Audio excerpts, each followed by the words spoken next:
नमस्कार बंधु, जय माता दी। और हम लोग पढ़ रहे हैं उपन्यास। आ जाइए मेरे साथ, थोड़ा सा पढ़ लीजिए आप लोग भी उपन्यास। पहला क्वेश्चन ये हो चुका है, पर थोड़ा सा देख लेते हैं। त्यागपत्र की मृणाल के व्यक्तित्व के विषय में अनुपयुक्त है। त्यागपत्र की मृणाल की आप लोग को पढ़े होंगे ना, बुआ भतीजी की कहानी है, बुआ भतीजा का। इसमें त्यागपत्र के व्यक्तित्व के विषय में बताना क्या अनुपयुक्त है। आत्मपीड़न है, पर दया भाव भी है मृणाल के अंदर, अपनी नीयत की स्वयं निर्मात्री भी है, समाज को तोड़ने फोड़ने की चाह नहीं है। यह ऑप्शन नंबर गलत है, तो अनुपयुक्त ही बताना है, तो ऑप्शन नंबर डी हो जाएगा। ऑप्शन नंबर डी दें। देखिए, त्यागपत्र की मृणाल के व्यक्तित्व के विषय में अनुपयुक्त कथन समाज को तोड़ने फोड़ने की चाह, शेष विकल्पों के कथन सही हैं। यही सही नहीं है और सब सही हैं। जैनेन्द्र कुमार को हिंदी में मनोविश्लेषणवादी उपन्यास का जनक माना जाता है। किसको? जैनेन्द्र को। जबकि डॉक्टर गोपाल राय के अनुसार इलाचंद्र जोशी को हिंदी में मनोवैज्ञानिक उपन्यास का क्या माना जाता है? पुरस्कर्ता माना जाता है। जैनेन्द्र के उपन्यास देख लेते हैं कौन कौन से हैं। परख 1929, सुनीता 1934, त्यागपत्र 1937, कल्याणी 1939, सुखदा 1952, विवर्त 1953, जयवर्धन 1956, मुक्तिबोध 1965, अनंतर 1968, अनाम स्वामी 1974 और दशार्क 1985 की है। तो जैनेन्द्र को हमने याद किया है कि जैनेन्द्र वो जानना चाहते हैं सुनीता को। जैनेन्द्र से ऐसे करेंगे, जानना चाहते हैं किसको? सुनीता को। इसलिए क्या कर रहे हैं? उसे परख रहे हैं। जैनेन्द्र जानना चाहते हैं सुनीता के विषय में, इसलिए सुनीता को परख रहे हैं। और परखते परखते वो त्यागपत्र दे दिए। या तलाक नहीं होता है, ऐसे याद करेंगे कि परखते परखते सुनीता को त्यागपत्र दे दिए। और सुनीता को जब त्यागपत्र दिए तो उसका क्या हो गया? कल्याण हो गया सुनीता का। जैनेन्द्र ने जब त्यागपत्र दिया परख के सुनीता को, तो उसका कल्याण हो गया। और सुनीता क्या है? सुखदा विवर्त यानी सुखदा पूर्वक, विवर्त पूर्वक ऐसे करिएगा, सुखदा विवर्त पूर्वक वो जयवर्धन से जयवर्धन से उसको मुक्ति मिल गई। यानी मुक्ति उसको जब सुखदा पूर्वक विवर्त करने लगी वो अपना जीवन, और जयवर्धन से मुक्ति बोध हो गया उसको। यानी उसको मुक्ति मिला जब, तो बोध हो गया कि जयवर्धन से मुक्ति मिल गया। और बहुत ये अनंतर दिया है। तो अनंतर के बाद अपने अनाम स्वामी जैनेन्द्र जब परख रहे, त्याग दे दिए, तो स्वामी थोड़ी रह गए, वो अनाम स्वामी बन गए। तो अनंतर के बाद अनाम स्वामी से क्या मिल गया? दशार्क के बाद दशक बोलते हैं ना, तो दशार्क को हम दशक बना रहे हैं। दशक के बाद क्या मिल गया उसको? मुक्ति बोध मिल गया सुनीता को जैनेन्द्र से। तो ऐसे ही हो गया रिलेट कि जैनेन्द्र ने सुनीता को परखना चाहा, और जब परखा, जैनेन्द्र जानना चाह रहे थे सुनीता के विषय में, तो परखे सुनीता को। तो उसको परखने के बाद त्यागपत्र दिए। त्यागपत्र जब दे दी सुनीता का, तो उसका कल्याण हो गया सुनीता का। और सुखदा विवर्त वो जीवन व्यतीत करने लगी। जयवर्धन अनंतर के बाद जयवर्धन और इनसे अनाम स्वामी से कुछ अनंतर के बाद जयवर्धन, समझ लीजिए सुनीता जहाँ रहती थी वहाँ का नाम जयवर्धन, और अपने अनाम स्वामी से दशार्क है ना, तो दशक के बाद उसको मुक्ति मिल गया। ऐसे हमने याद किया है जैनेन्द्र को, तो सोचे कि आप लोग को भी ट्रिक बताते चलें। अगला क्वेश्चन है, निम्नलिखित में से त्यागपत्र का प्रमुख संदर्भ है? मनोवैज्ञानिक, राजनैतिक, ऐतिहासिक या आंचलिक? तो ये मनोवैज्ञानिक है। त्यागपत्र का प्रमुख संदर्भ मनोवैज्ञानिक है। जैनेन्द्र, इलाचंद्र जोशी, अज्ञे तथा डॉक्टर देवराज ये मनोविश्लेषणवादी उपन्यासकार है। कौन कौन? इलाचंद्र जोशी और अज्ञे, देवराज, ये सब मनोविश्लेषणवादी उपन्यासकार हैं। त्यागपत्र 1937 की है। जैनेन्द्र का सर्वाधिक प्रसिद्ध उपन्यास है त्यागपत्र। उपन्यास में मृणाल के माध्यम से स्त्री के उत्पीड़न तथा विद्रोही व्यक्तित्व का चित्रण है। इसमें त्यागपत्र उपन्यास के प्रमुख पात्र कौन है? प्रमोद, जो इनका भतीजा रहता है मृणाल का, और मृणाल दयाल हैं। परख 1929 ईस्वी की है। ये उपन्यास का केंद्रीय विषय प्रेम का एक विशेष आदर्श का चित्रण है। प्रेम का त्रिकोण तथा पत्नी व प्रेमिका का द्वंद्व उपन्यास में चित्रित हुआ है। सुनीता 1934 ईस्वी की हैं। इसमें जैनेंद्र ने श्रीकांत, सुनीता एवं हरिप्रसन्न के मनोभावों का विश्लेषण किया है। अगला क्वेश्चन देख लेते हैं। जैनेंद्र ने त्यागपत्र में प्रमोद के चरित्र से मेल नहीं खाने वाला कथन कौन सा है? प्रमोद त्यागपत्र में प्रमोद से जैन जो प्रमोद भतीजा है मृणाल का, उसके विषय में उस कौन सा नहीं है मेल खाने वाला? उसके चिंतन की परिणति आत्मविसर्जन में होती है। समाज की विषमताओं को देखकर उनके बारे में सोचता है। फिर है समाधान की तलाश में बेचैन है। आत्मालोचन के माध्यम से सभ्य समाज की विसंगतियों को ढकने का प्रयत्न करता है। तो ऑप्शन नंबर डी यही मेल नहीं खा रहा है त्यागपत्र के प्रमोद के चरित्र के विषय में, और बाकी सब मेल खा रहे हैं। देखते हैं व्याख्या। त्यागपत्र में प्रमोद के चरित्र से मेल नहीं खाने वाला कथन है, आत्मलोचन के माध्यम से सभ्य समाज की विसंगतियों को ढकने का प्रयत्न करता है। शेष विकल्पों के कथन प्रमोद के चरित्र से मेल खाते हैं। जैनेंद्र ने अधिकांश उपन्यासों का मूल विषय काम, पीड़ा एवं अहम का समर्पण है। जैनेंद्र के अधिकांश उपन्यासों का मूल विषय क्या है? काम, पीड़ा एवं अहम भाव का समर्पण है। और जैनेंद्र का त्यागपत्र एक मनोविश्लेषणात्मक तथा नायिका प्रधान आत्मकथात्मक उपन्यास है। याद रखिएगा कि जो जैनेंद्र का त्यागपत्र है ये मनोविश्लेषणात्मक है और नायिका प्रधान है, आत्मकथात्मक उपन्यास है। इसमें नारी जाति संबंधी समस्याओं को उठाया गया है। जैनेंद्र ने त्यागपत्र में मृणाल की व्यथा लिखी है, लेकिन उसकी समस्याएं केवल उसी की अपनी समस्याएं नहीं है, अपितु उसकी सारी समस्याएं सामान्य नारी जाति से भी संबंधित है। त्यागपत्र में लेखक सिर्फ मृणाल का चरित्र उद्घाटित करना चाहता है। ऐसा वह उसके भतीजे प्रमोद के माध्यम से करता है। इस प्रक्रिया में प्रमोद का चरित्र भी उद्घाटित होता रहा। प्रमोद न्यायप्रिय है। प्रमोद ही जज रहता है ना, जज रहता है कि वकील रहता है, इस्तीफा दे देता है जब इसकी बुआ की मृत्यु हो गई। तो ये कि मैं अपनी बुआ का इंसाफ नहीं कर सका, तो इसी दुख के कारण उनकी बुआ उनके मृणाल थी, परंतु वह कुछ कर नहीं सकता। न्यायप्रिय था पर कुछ कर नहीं सकता, केवल मृणाल के दुख को महसूस कर पाता है। लेखक प्रमोद के अपराधबोध से उत्पन्न इस कृत्य को महत्वपूर्ण मानकर उपन्यास का शीर्षक त्यागपत्र रख देता है। तो इसी से त्यागपत्र, उन्होंने त्याग दे दिया था। अगला क्वेश्चन बहुत अच्छी कहानी इनकी है, उपन्यास पढ़िएगा आप लोग को समय मिलेगा तो। क्योंकि अगला क्वेश्चन, क्योंकि वह जिंदा था। जिंदा रहने का मतलब समझते हैं ना आप? लोग भूल गए हैं जिंदा रहने का मतलब। महाभोज उपन्यास में यह कथन किसका है? दत्ता बाबू का, बिंदा का, दास साहब का, महेश शर्मा का। तो ये कथन किसका है? यह कथन है बिंदा का। देखते हैं व्याख्या। क्योंकि वह जिंदा था, क्योंकि वह जिंदा था और जिंदा रहने का मतलब महाभोज उपन्यास से यह कथन बिंदा का है।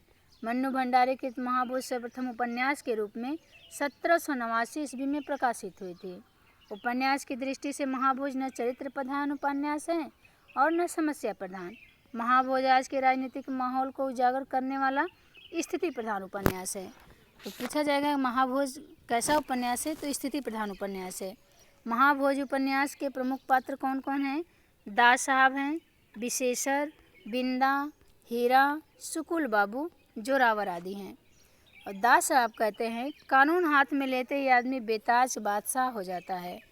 दास साहब कहते हैं कानून हाथ में लेते ही आदमी क्या होता है? बेताज बादशाह हो जाता है। और बिंदा का कथन है और जो जिंदा है वे अब जी नहीं सकते, अपने इस देश में मार दिए जाते हैं, कुत्ते की मौत। ये बिंदा का कथन है। सुकुल बाबू का कथन क्या है? गांठ बांध लीजिए, यह सरकार आप लोगों के लिए कुछ नहीं करने जा रही, उसे लगाव आपसे नहीं अपनी कुर्सियों से है। और सुकुल बाबू का कथन बिल्कुल सही है। अगला क्वेश्चन देखते हैं। मन्नू भंडारी कृत महाभोज उपन्यास का प्रथम प्रकाशन वर्ष है। महाभोज अभी हम लोग पढ़े हैं ना, महाभोज कब की है? 79 की है ना, तो 1979 की है। देखते हैं व्याख्या। मन्नू भंडारी कृत महाभोज उपन्यास का प्रथम प्रकाशन वर्ष 1979 ईस्वी का है। महाभोज सर्वप्रथम उपन्यास के रूप में 1979 ईस्वी में प्रकाशित हुआ। फिर इसे नाटक के रूप में 1918 ईस्वी में प्रकाशित किया गया। याद रखिएगा, आप लोग ध्यान दीजिएगा कि जो महाभोज है ये सर्वप्रथम 1989 ईस्वी में उपन्यास के रूप में प्रकाशित हुआ था। उसके बाद 1983 ईस्वी में, यानी 4 साल बाद, ये नाटक के रूप में प्रकाशित किया और यह एक राजनीतिक उपन्यास है। महाभोज उपन्यास का ताना बाना सरोहा नामक गांव के इर्द गिर्द बुना गया है। महाभोज जो उपन्यास है उसका ताना बाना सरोहा नामक गांव के इर्द गिर्द बुना गया है। सरोहा गांव उत्तर प्रदेश के पश्चिमी भाग में स्थित है। मन्नू भंडारी कृत उपन्यास निम्नलिखित है। मन्नू भंडारी का आपका बंटी है 1971 ईस्वी में, स्वामी 2003 ईस्वी में और आपका बंटी 1971 ईस्वी में उपन्यास है। ये बाल मनोविज्ञान का उत्कृष्ट उपन्यास माना जाता है। जी आपका बंटी स्वामी 2003 का है। अगला क्वेश्चन देखते हैं। निम्न में से कौन सी रचना विशंभर नाथ शर्मा कौशिक की नहीं है? भिखारड़ी, माँ, चित्रशाला या चंद्रकांता? तो ये क्या है? चंद्रकांता विशंभर नाथ शर्मा कौशिक की नहीं है और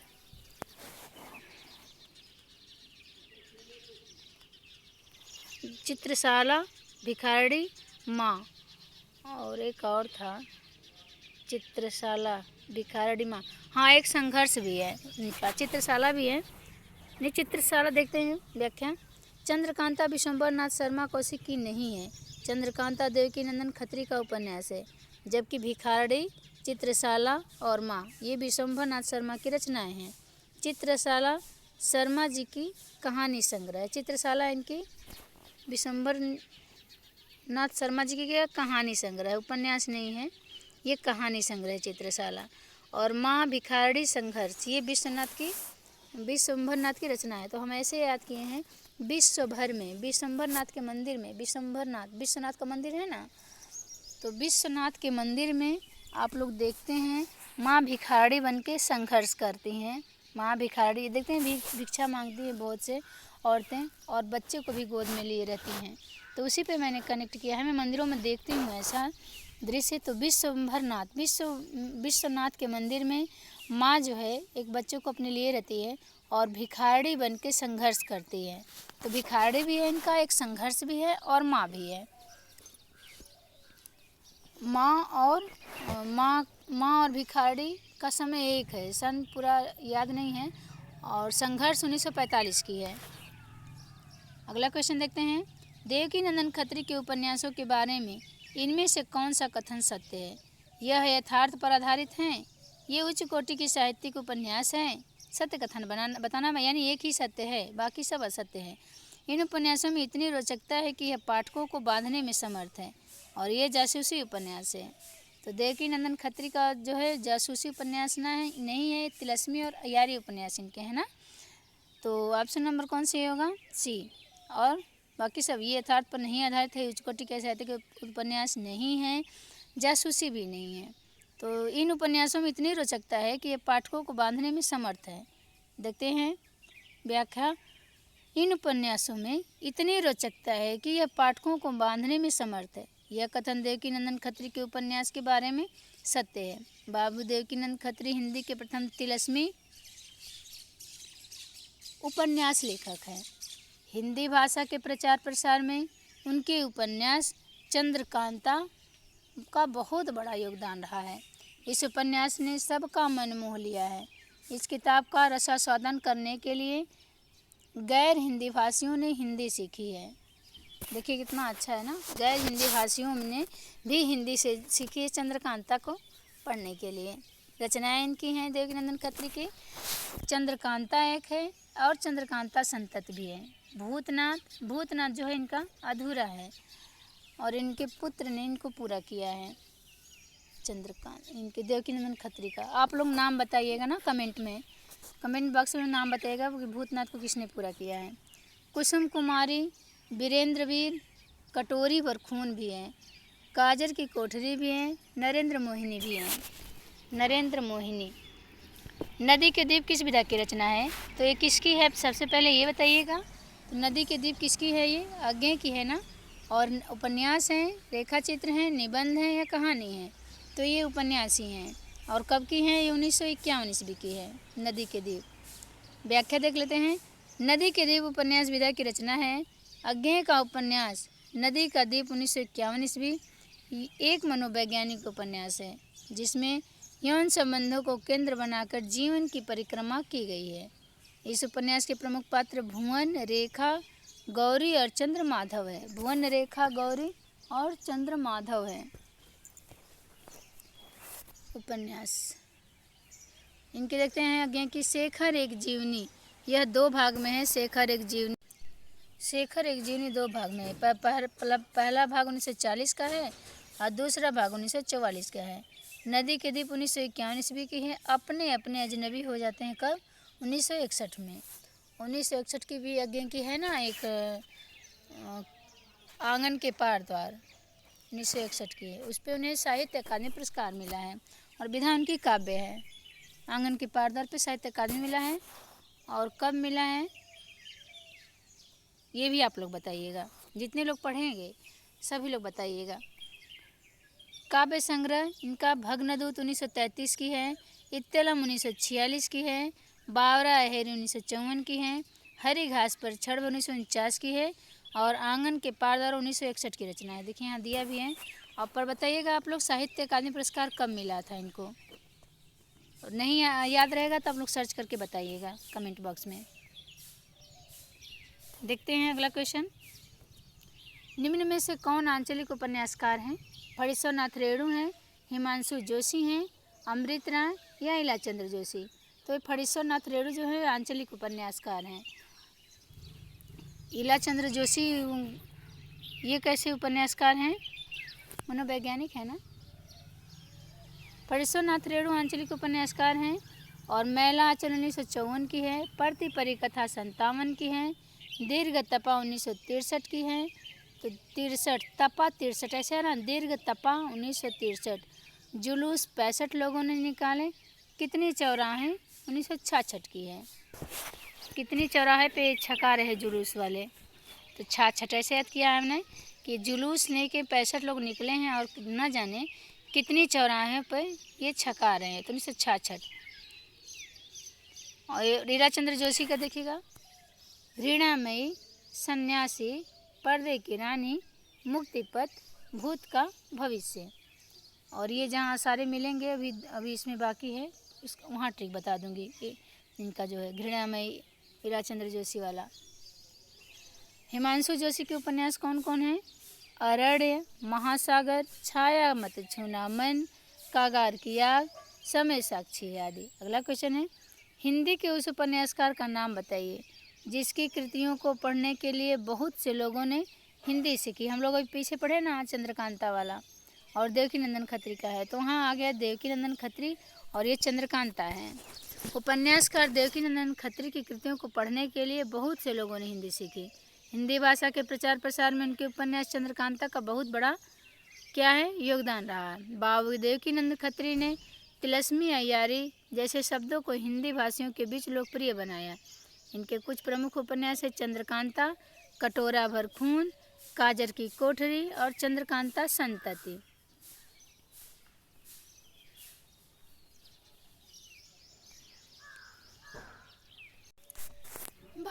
बाल कृष्ण भट्ट के उपन्यास देखते हैं। नूतन ब्रह्मचारी, 100 अजान और 100 जान, रहस्य कथा। ये बाल कृष्ण भट्ट के हैं उपन्यास।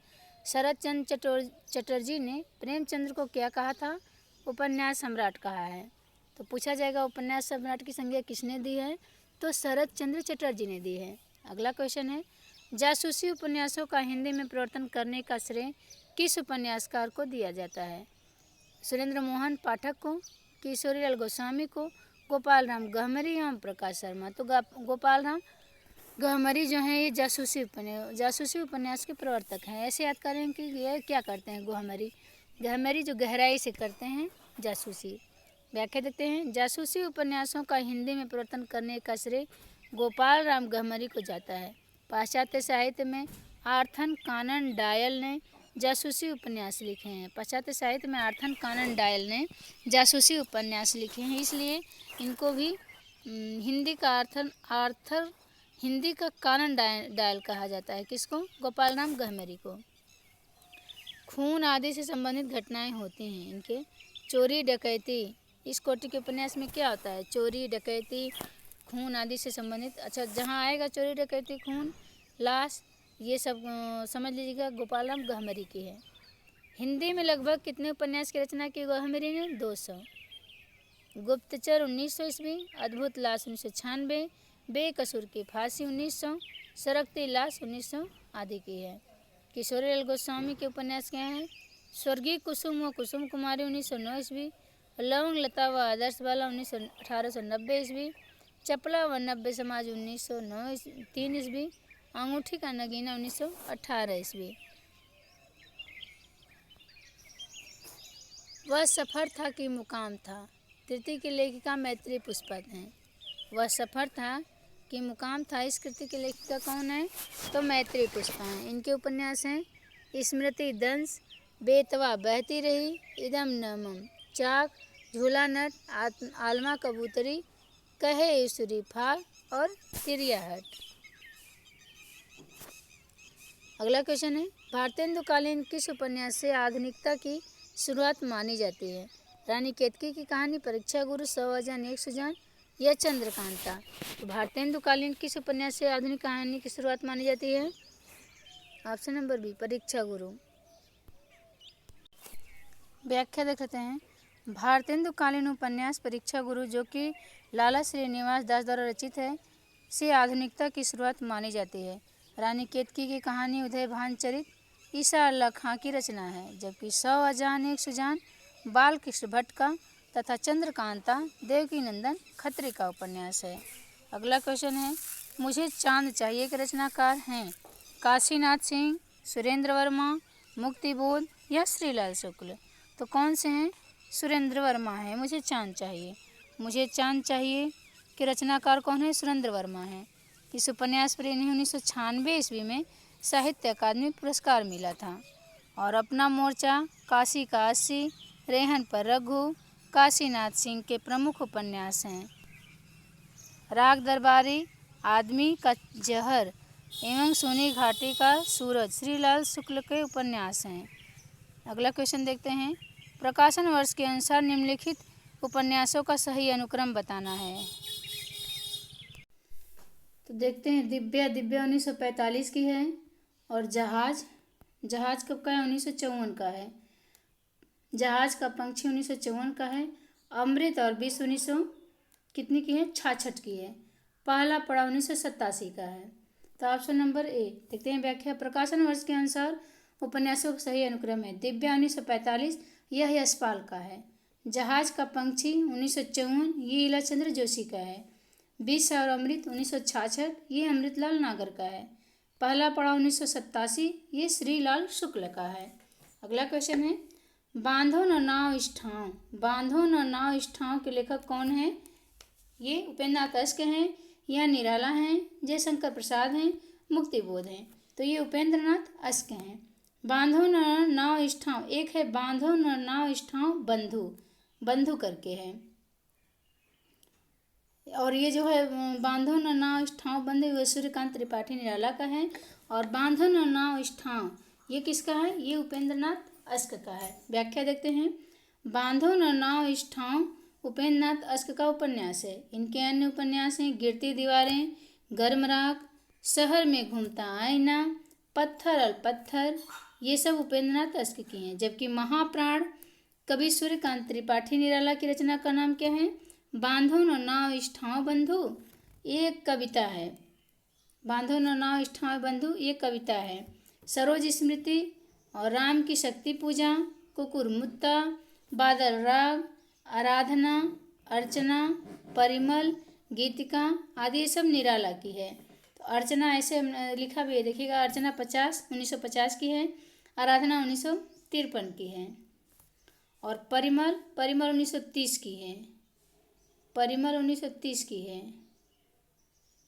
कुकुरमुत्ता 1942 की है। और एक है, हाँ, कौन है, 1946 की दो रचनाएं हैं इनकी, याद नहीं आ रहा है, देखते हैं।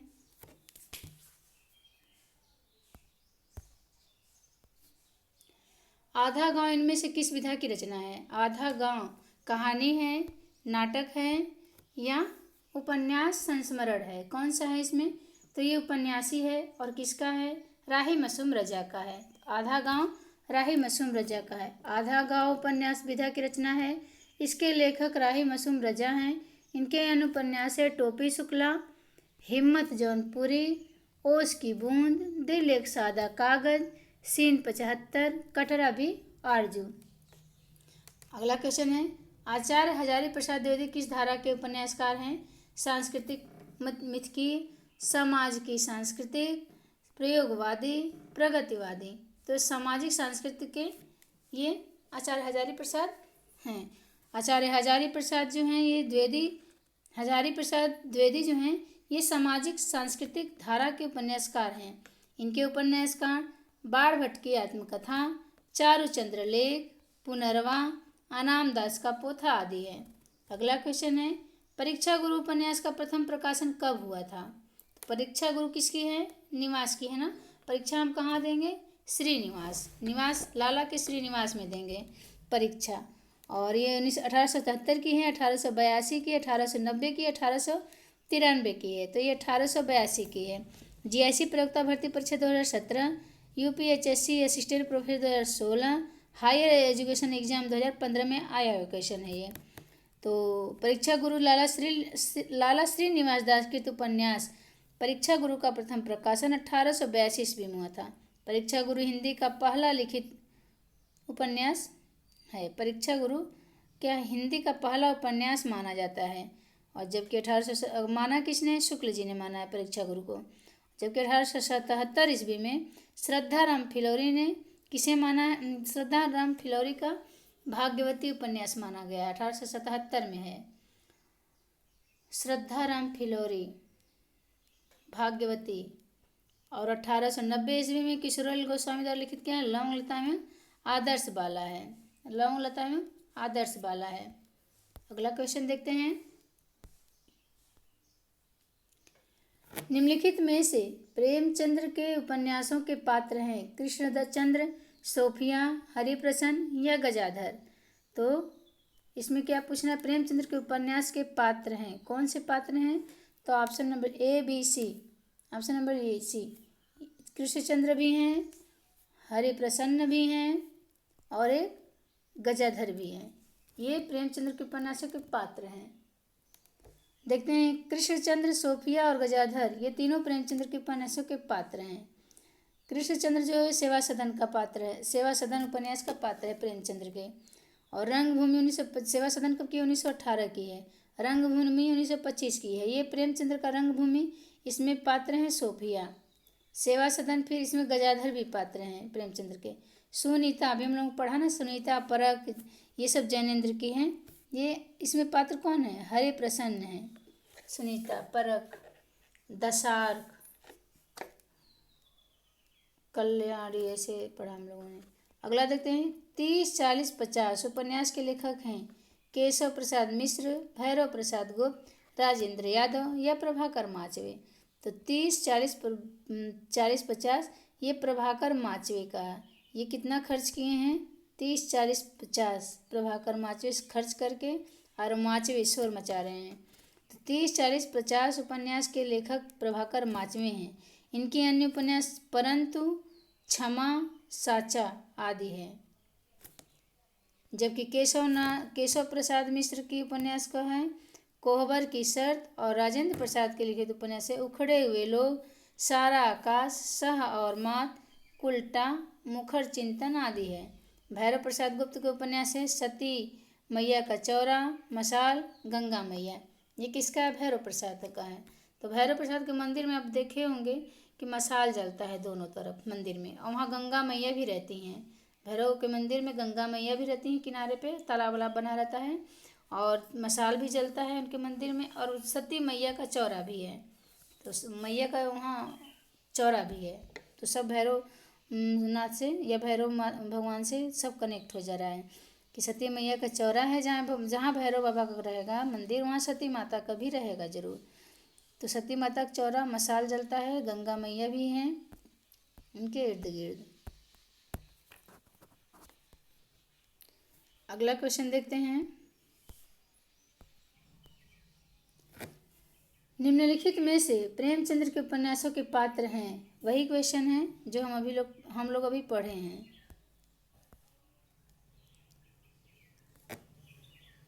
कुरु कुरु स्वाहा, कुरु कुरु स्वाहा उपन्यास के लेखक इनमें से कौन है? उषा प्रेमवदा, धर्मवीर भारती, राही मासूम रजा, मनोहर श्याम जोशी। तो मनोहर श्याम जोशी जो इसमें कुरु कुरु स्वाहा कर रहे हैं। कुरु कुरु स्वाहा उपन्यास के लेखक मनोहर श्याम जोशी हैं। मनोहर श्याम जोशी किस्सागो के रूप में प्रसिद्ध हैं। इनके अन्य उपन्यास हैं कसब, क्या जाने, हरी या हरकुलिस की हैरानी, टाटा प्रोफेसर, हमजाद, क्या अजीब, क्या है अजीब, कौन हूँ मैं, ये सब इनकी है। सुबह दोपहर शाम किस प्रसिद्ध उपन्यासकार की रचना है? प्रेमचंद्र की, वृंदालाल वर्मा की, उपेंद्रनाथ अश्क की या कमलेश्वर की? तो सुबह दोपहर शाम ये किसका है? कमलेश्वर का उपन्यास है। और ये सुबह दोपहर शाम क्या करते हैं? कमल चढ़ाते हैं, किसको? भगवान को। सुबह दोपहर शाम कमलेश्वर का उपन्यास है। कमलेश्वर के अन्य उपन्यास हैं एक सड़क 57 गलियां, तीसरा आदमी, डाक बंगला, समुद्र में खोया हुआ आदमी और काली आंधी आई, आगामी अतीत, रेगिस्तानी, लौटे हुए मुसाफिर, वही बात, एक और चंद्रकांता, कितने पाकिस्तान, अंतिम सफ़र। अगला क्वेश्चन है मुझे चांद चाहिए किस विधा की रचना है? मुझे चांद चाहिए नाटक है या कहानी है? मुझे चांद चाहिए ये कविता, कहानी, नाटक, उपन्यास क्या है? तो मुझे चांद चाहिए क्या है? उपन्यास है, सुरेंद्र वर्मा का उपन्यास है। देखते हैं व्याख्या। मुझे चांद चाहिए सुरेंद्र वर्मा द्वारा लिखित उपन्यास विधा की रचना है। सुरेंद्र वर्मा के अन्य बहुप्रसिद्ध उपन्यास हैं अंधेरे से परे, दो मुर्दों के लिए गुलदस्ता। सुरेंद्र वर्मा मुख्यतः नाटककार के रूप में प्रसिद्ध हैं। इनके नाटक हैं द्रौपदी, सेतुबंध, नायक खलनायक विदूषक, सूर्य की अंतिम किरण से सूर्य की पहली किरण तक, आठवां सर्ग, छोटे सेठ बड़े सेठ, एक दूनी एक, शकुंतला की अंगूठी, कैदे हयात। अगला क्वेश्चन है सारा आकाश किसकी कृतियाँ हैं? मन्नू भंडारी की, राजेंद्र यादव की, कमलेश्वर की या अज्ञे की?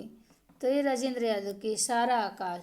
सारा आकाश उपन्यास के लेखक राजेंद्र यादव हैं। प्रेत बोलते हैं उपन्यास के लेखक, प्रेत बोलते हैं उपन्यास का सन 1960 ईस्वी में सारा आकाश का नाम से प्रकाशित कराया गया है। अच्छा, प्रेत बोलते हैं उपन्यास जो है ये राजेंद्र यादव का है ये भी, और सारा आकाश नाम से इसे प्रकाशित कराया गया है 1960 ईस्वी में।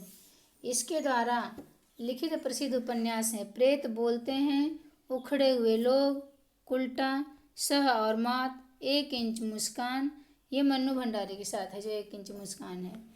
मन्नू भंडारी की पत्नी थी ना। शेष लेखकों के उपन्यास इस प्रकार, मन्नू भंडारी के आपका बंटी, एक इंच मुस्कान और महाभोज 3 ही है। कमलेश्वर की एक सड़क 57 गलियां, तीसरा आदमी, डाक बंगला, समुद्र में खोया हुआ आदमी, काली आंधी, और काली आंधी से कई रचनाएं हैं। काली आंधी ये भी किसका है? कमलेश्वर का है ना। क से काली, क से कमलेश्वर, ऐसा है।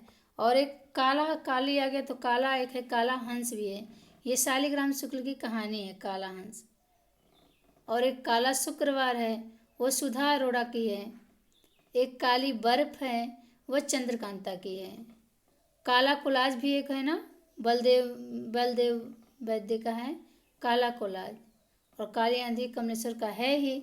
एक काला पहाड़ सुदर्शन की कहानी है, काला पहाड़ सुदर्शन की है। और एक मोरेवाल की है, काला पहाड़ एक मोरेवाल का है। वो उपन्यास हमको लग रहा है। काला कितना पढ़ेंगे हम लोग? काला, हाँ, काला पहाड़ सुदर्शन की है, एक कहानी है। और काला पहाड़ भगवान मोरेवाल का उपन्यास है, ऐसे। और कालातीत क्या हो जाएगा, विवेकी राय का है। ऐसे ऐसे क से कई ठे याद हो गए हैं। काला काला आगामी अतीत सुबह दोपहर शाम रेगिस्तान लौटे हुए आदमी फिर वही एक और चंद्रकांता कितने पाकिस्तान अंतिम सफर। शेखर आगे क्या है, शेखर एक जीवनी दो भाग में है, नदी के द्वीप अपने अपने अजनबी, नदी के द्वीप और अपने अपने अजनबी। तो सभी को जय माता दी, सभी को राधे राधे, सभी को नमस्कार। जय हिंदी, जय हिंद।